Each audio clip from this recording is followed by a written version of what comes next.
친일 작가 논란으로 새로 제작된 춘향 영정에 대한 지역민들의 반발이 계속되고 있습니다. 남원시는 영정 제작을 위탁받은 남원문화원이 갈등을 해결해야 한다며 책임을 떠넘기고 있습니다. 정읍지역 시민사회단체가 내년도 정읍시 예산이 심각한 긴축 예산이라며 재검토가 필요하다고 주장했습니다. 또한 지역소멸 대응기금 투자 계획이 최하위 등급을 받으며 다른 자치단체보다 예산을 적게 받은 점도 지적했습니다. 국민 10명 가운데 6명은 소싸움 대회 예산 지원에 반대한다는 조사 결과가 나왔습니다.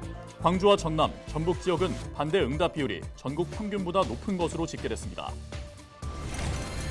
담배를 빌리다 폭언을 들은 40대가 흉기를 휘두른 혐의로 경찰에 붙잡혔습니다.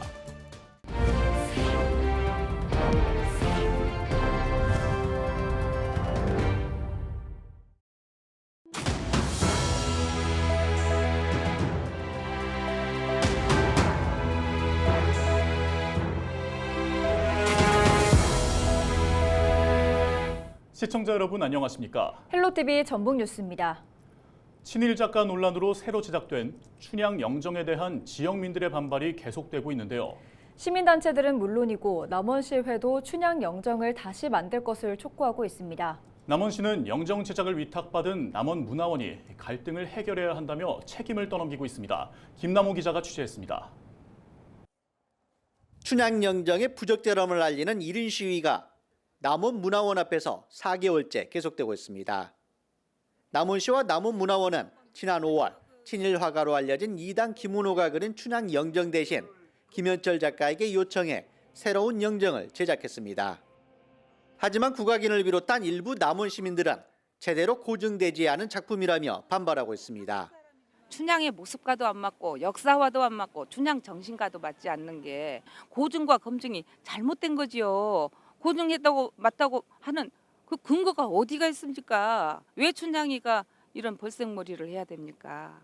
춘향하고는 전혀 맞지 않기 때문에 다시 그려야 된다고 생각합니다. 춘향과 인간문화재 등 소리꾼들은 기자회견을 갖고 새 춘향 그림은 16세 춘향의 모습이 아닌 40, 50대의 나이 든 모습이라고 지적했습니다. 반발이 이어지자 남원시의회도 가세했습니다. 춘향 영정을 다시 만들라고 촉구한 겁니다.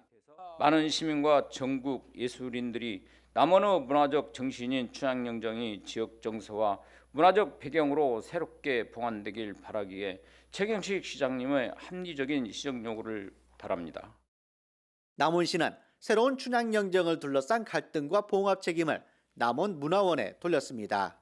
우리 남원시에서는 춘향 영정 제작 위탁법인인 남원문화원에 지역사회의 갈등 봉합을 위한 절차와 방식을 마련할 수 있도록 협조 요청드리겠습니다.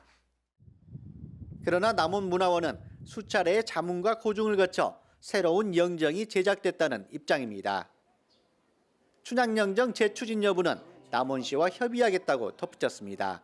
또 다시 갈등 속에서 또 다시 그려야 할 것이냐 이런 문제가 돼가지고 시하고 이것은 같이 협의해서 모든 것들이 이루어져야지 저들이 단독적으로 어떻게 그린다 못 그린다 하는 것 같아 얘기할 수 있는 그런 것은 못 되죠. 광안루 춘향사당에 새로 봉안된 작품은 12억 7천만 원 등 1억 9천여만 원이 투입됐습니다.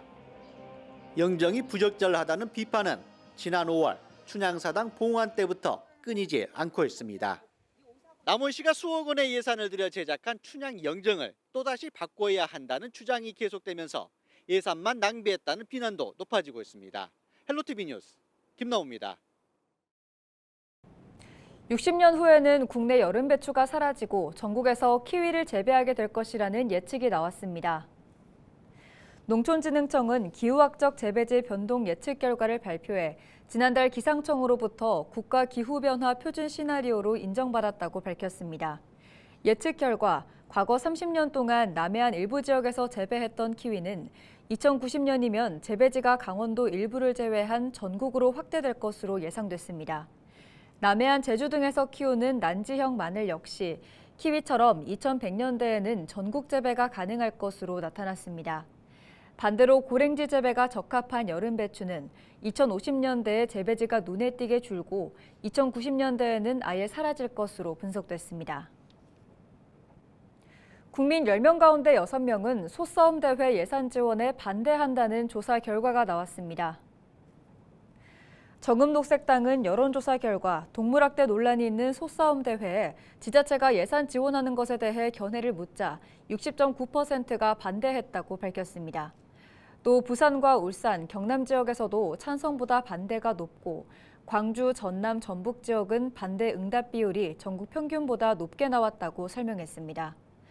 또 소싸움이 동물학대와 전통문화라는 주장 가운데 어느 주장에 더 공감하는지 물어본 결과 동물학대라는 의견이 46.6%로 전통문화에 공감한다는 응답보다 높았습니다. 녹색당은 전북 정읍시와 완주군은 내년도 예산안에 소싸움 관련 예산을 편성하지 않았다며 논쟁의 쟁점은 싸움소 사육농가 보상으로 옮겨졌다고 전했습니다. 정읍 지역 시민사회단체가 내년도 정읍시 예산이 심각한 긴축 예산이라며 재검토가 필요하다고 주장했습니다. 정읍 동학시정감시단은 4일 2024 정읍시 예산안 분석 기자회견을 열고 내년도 예산안이 최근 5년 동안 예산액 연평균 증가율과 비교하면 8.41% 감액 편성됐다며 심각한 긴축 재정이라고 밝혔습니다. 그러면서 전북도와 익산시 등은 지방채 발행 등으로 증액 예산을 편성했다며 극단적인 긴축 예산은 재정 운영의 경직성을 심화시킨다고 강조했습니다. 인구 소멸, 위기의 노인 인구 증가, 경기 침체, 지역 정치 불안 등의 요인들로 지역 경제 활로를 찾기 힘든 시기에 2024년 긴축 예산 편성이 장기 불황으로 이어질까 우려스럽기까지 합니다. 또한 지역소멸 대응기금 투자계획이 최하위 등급을 받으며 다른 지자체보다 80억 원을 적게 받은 점과 보조사업에 대한 의존도가 높아지는 점 등을 지적했습니다. 담배를 빌리다 폭언을 들은 40대가 경찰에 붙잡혔습니다.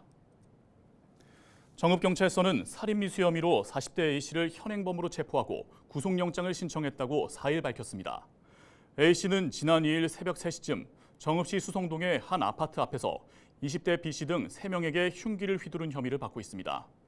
당시 A씨는 B씨 일행에게 담배를 빌리려고 했다가 폭언과 폭행 등을 당하자 집에서 흉기를 챙겨와 B씨 일행을 위협한 것으로 파악됐습니다.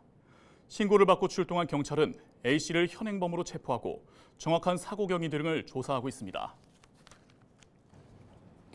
의사가 전화나 화상통화로 진료하면 환자는 약국을 찾아 처방약을 받으면 되는 비대면 진료가 전북 9개 지역까지 확대됩니다. 보건복지부가 비대면 진료 시범사업 보완 방안을 오는 15일부터 시행함에 따라 전북에선 정읍과 남원, 임실, 순창, 고창, 부안 등 9개 시군에서 비대면 진료를 받을 수 있게 됩니다.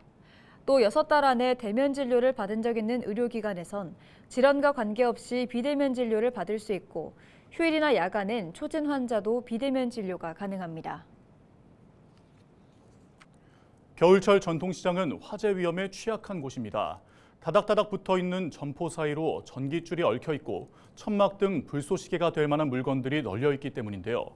특히 최근 쌀쌀한 날씨에 난방기구 사용도 늘고 있어 주의가 필요합니다. 표영민 기자의 보도입니다. 창원의 한 전통시장. 상인들이 전기난로에 의지해 장사에 나섭니다. 여러 개의 난로를 동시에 사용하는 곳도 눈에 띕니다. 추워진 날씨에 난방기구 사용이 크게 늘면서 화재 위험도 커지고 있습니다. 최근 5년 동안 전국에서 발생한 전통시장 화재는 모두 284건, 한 해 평균 57건 정도로 그중 40% 이상이 겨울철 난방기기 사용 등으로 발생했습니다. 화재에 취약한 구조도 문제입니다. 점포들이 밀집된 데다 길이 좁은 전통시장의 특성상 화재 위험은 항상 도사리고 있습니다. 특히 낡은 건물에 전선들이 뒤엉켜 있고 점포 사이 가림막 역할을 하는 천막이 불쏘시개 역할을 할 수 있습니다. 그나마 규모를 갖춘 시장은 화재에 대비해 소방시설 등을 갖추고 있지만 소규모 시장은 사실상 무방비입니다. 조그만 시장은 이런 거 설치하는데 좀 미비하니까 이 모든 터전이 다 날아가는 거잖아. 하나에 두 해 장사인 게 아니고 나 같으면 30년인데 이게 모든 게 다 날아가는 거잖아요. 소방당국은 그동안 전통시장에 대한 안전규제 등을 강화했지만 화재 위험성은 크게 변하지 않았습니다. 오래된 건물이 많은 탓에 새 안전 기준을 적용하는데 무리가 따르기 때문입니다. 소방당국은 현실적인 대책이 마련될 때까지 화재 예방에 집중해야 한다고 말합니다. 노후화된 전기 설비 같은 경우에는 주기적으로 확인 및 교체 부탁드리고 그다음에 눈에 보이는 곳에 소화기를 꼭 비치해 주시기 바랍니다. 유사시에는 이 소방차가 잘 진입할 수 있도록 진입로에 물건 같은 거를 적재하지 마시기를 잘 당부드리겠습니다. 전통시장 화재 발생으로 인한 평균 피해액은 일반 화재의 16배에 달하는 2억 7천만 원. 한번 났다 하면 큰 피해로 이어지는 만큼 철저한 대비와 점검이 필요합니다. 헬로티비 뉴스 표영민입니다.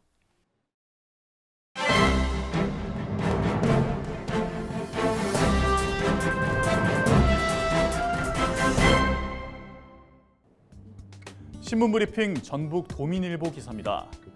제22대 전북 국회의원 선거의 최대 변수가 될 선거구 획정의 1차 윤곽이 드러났습니다. 김진표 국회의장은 지난 1일 국회의원 선거구 획정위원회에 내년 총선에 적용할 선거구 획정 기준을 현재 기준대로 통보했다고 하는데요. 김 국회의장의 선거구 획정 기준과 여야 정치권의 흐름을 고려한다면 전북은 정치권의 당초 예상과는 달리 현행 열석을 유지할 가능성이 높다는 게 정치권의 시각이라고 합니다. 정치권 내 복수의 관계자에 따르면 현재 민주당은 지역 간 균형 발전과 인구가 적은 농촌 지역의 대표성 확보를 위해 서울과 경기, 부산 등 대도시 선거구 4곳을 줄이는 대신 전북 등 지방의 선거구는 유지하는 방향으로 입장을 정리한 것으로 알려졌는데요. 다만 현 전북 지역 국회의원 선거구 중 김제 부안, 또 남원 임실 순창 선거구가 국회의원 인구 하한선 기준인 13만 5천 명에 미달돼 전북 지역 내 선거구 변화는 불가피한 상황이라고 합니다. 전북 정치권 관계자는 국회의원 수 절대 부족인 전북의 입장에서 전주와 군산을 다른 지역과 통합해 선거구를 획정하면 국회의원 선거구를 증원할 수 있다면서 현재 갑을병으로 이뤄진 전주 국회의원 선거구가 타 선거구와 합쳐져 4개의 선거구로 조정될 가능성이 있다고 말했다고 신문은 전했습니다. 지금까지 신문브리핑이었습니다.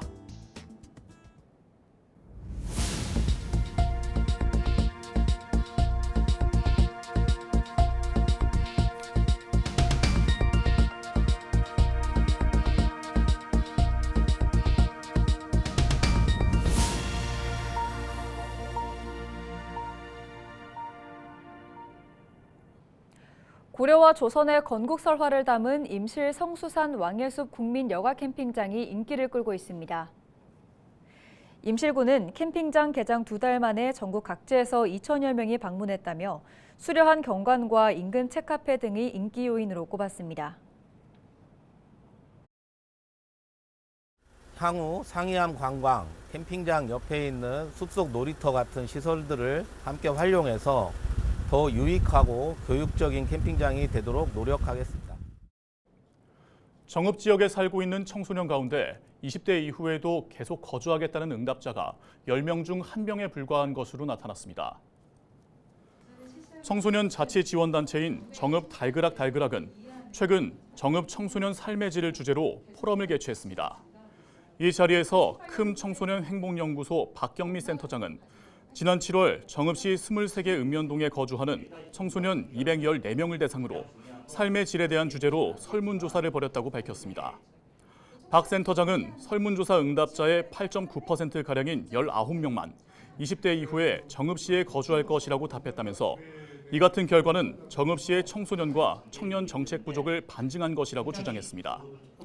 이날 포럼에는 김민 숭천향대 교수와 청소년 자치연구소 정건희 소장도 함께 참여해 청소년 자치공간 활성화와 청소년 조례 제정 등 정책 강화의 필요성을 강조했습니다.